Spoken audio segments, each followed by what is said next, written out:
Assalamualaikum warahmatullahi wabarakatuh. Kembali lagi bersama saya Umairah Rizaldia. Pada kesempatan kali ini kita akan membahas tentang materi bab 9, yaitu tentang logika predikat. Pengertian logika predikat. Pembahasan inferensi sebelumnya hanya memeriksa bentuk logika atau struktur pernyataan penyusun argumentasi, tetapi belum memperhatikan struktur logika pernyataan atomiknya. Dengan demikian, masih banyak argumentasi termasuk yang sering muncul dalam percakapan sehari-hari yang belum tercakup oleh aturan-aturan inferensi yang telah dibahas. Sebagai contoh, diketahui argumentasi sebagai berikut. Premis 1, semua mahasiswa pasti pandai. Premis 2, Badu seorang mahasiswa. Kesimpulan, oleh karena itu Badu pasti pandai. Jika kita buat simbol matematis, maka argumentasi di atas ditulis dalam bentuk simbolik menjadi P premis, Q premis, R adalah kesimpulan. Jelas bahwa tidak ada gambaran bagaimana menurunkan R dari P dan Q dengan aturan inferensi yang telah dibicarakan pada bab sebelumnya. Dengan demikian, diperlukan suatu aturan inferensi yang lain untuk dapat bekerja dengan kasus seperti di atas. Untuk itulah perlu dikembangkan kajian logika predikat yang memungkinkan manipulasi pernyataan tentang semua atau sesuatu. Seperti dalam tata bahasa, logika predikat memperhatikan struktur pernyataan atomik, yakni memperhatikan subjek dan predikat suatu kalimat. Apabila subjek kalimat berupa objek tunggal, maka digunakan adalah logika orde pertama. Sedangkan untuk subjek kalimat yang berupa predikat lain seperti laki-laki dalam kalimat sebagai laki-laki sangat membanggakan, maka yang digunakan adalah logika orde kedua atau orde yang lebih tinggi. Pembahasan dalam modul ini dibatasi pada uraian logika orde pertama.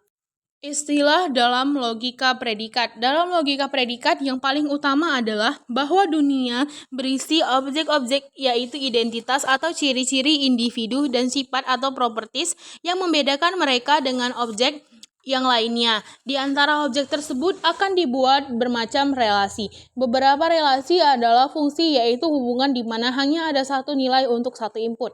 Dari penjelasan di atas terdapat beberapa istilah yang sering digunakan dalam logika predikat, yaitu term, hal yang berhubungan dengan identitas individu, misalnya manusia, rumah, teori, warna, mobil, dan lain sebagainya. Yang kedua, predikat, sesuatu yang menjelaskan subjek atau term, misalnya lebih besar, ayah dari, berpacaran, dan lain sebagainya.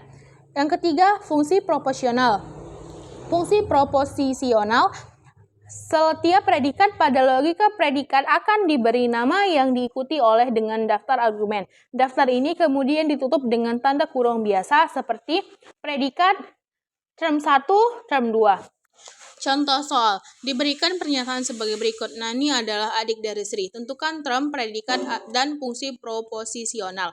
Penyelesaian, termnya ada Nani dan Sri. Predikatnya adik dari. Fungsi proposisionalnya misalkan N untuk Nani dan R untuk Sri, sehingga fungsi proporsional dapat ditulis adik Nani Sri sama dengan M N S.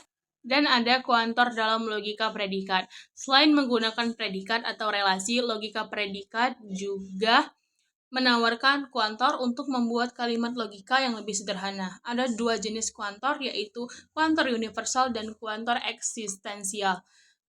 Yang pertama, kuantor universal. Jika A suatu ekspresi logika dan X adalah variabel, maka jika ingin menentukan bahwa A adalah bernilai benar, untuk semua nilai yang dimungkinkan untuk X akan ditulis semua X adalah kuantor universal ini berkaitan dengan implikasi.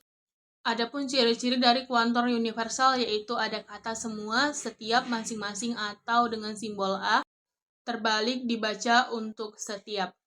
Yang kedua ada kuantor eksistensial. Jika A suatu ekspresi logika dan X adalah variabel, maka jika ingin menentukan bahwa A adalah bernilai benar untuk sekurang-kurangnya satu dari X dapat ditulis dengan E terbalik X A simbol. Ada beberapa disebut kuantor eksistensial.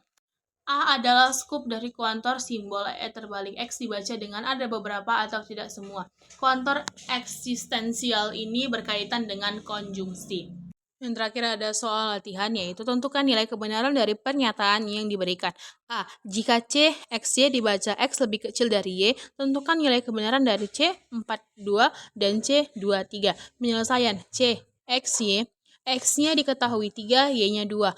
Pernyataannya X lebih kecil dari Y. Pernyataan tersebut salah karena X itu lebih besar daripada Y. Yang kedua, C 23, X-nya 2, Y-nya 3. Pernyataan ini bernilai benar karena X lebih kecil daripada Y.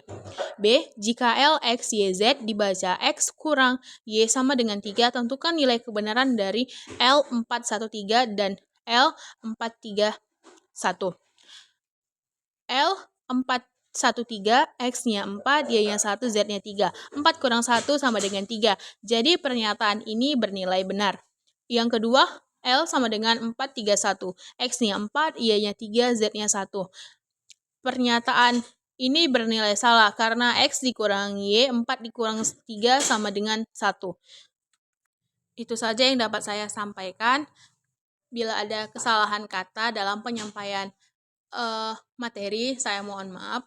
Assalamualaikum warahmatullahi wabarakatuh. Terima kasih.